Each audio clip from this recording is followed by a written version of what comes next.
Tidak perlu 32 tahun untuk semena-mena di Indonesia. Cukup 9 tahun 1 bulan. Prabowo Gibran di bawah 40%, tidak di atas 40%. Anies dan Ganjar di atas 20%. Teman-teman bisa hitung, tinggal belasan persen saja yang undecided. Yang menarik adalah di survei kami selalu ada pertanyaan, apakah pilihan ibu bapak saudara tersebut sudah tetap atau masih mungkin untuk berubah? Berapakah yang mengatakan sudah tetap? 46% saja. Tetapi ketika dicek, sisanya kemungkinan besar tidak memilih. Maka ditemukanlah angka sekitar 43% pemilih kita masih diperebutkan. Itu data pertama. Data kedua, tingkat kepuasan terhadap Jokowi yang tinggi tidak sama dengan dua data, yaitu data pilihan terhadap Prabowo dan Gibran, dan data berikutnya adalah data tentang apakah Jokowi orang yang paling mereka dengar ketika mereka mau membuat pilihan politik. Kami buat pertanyaan itu.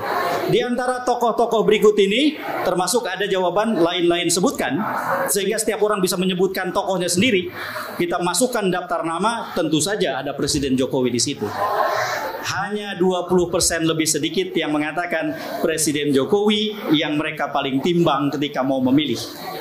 Jadi kalau ada lembaga survei yang mengatakan tingkat kepuasan Jokowi 80%, maka 80% pemilih akan dengar dia, itu survei yang tidak selesai. Yang karena tidak selesai, maka dengan mudah dipakai untuk menggiring secara keliru opini kita.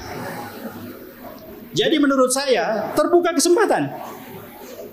Orang Indonesia terbukti tangguh dalam dua hal. Menghadapi krisis yang terhebat dan menang dalam keadaan miskin. Emang Jokowi waktu menang dia kaya? Di Jakarta 2012. Emang Jokowi banyak duitnya waktu 2014 waktu menang? Enggak. Bisa menang dia. Di banyak sekali tempat, 14 tahun saya jadi konsultan, banyak banget orang yang kurang duit menang.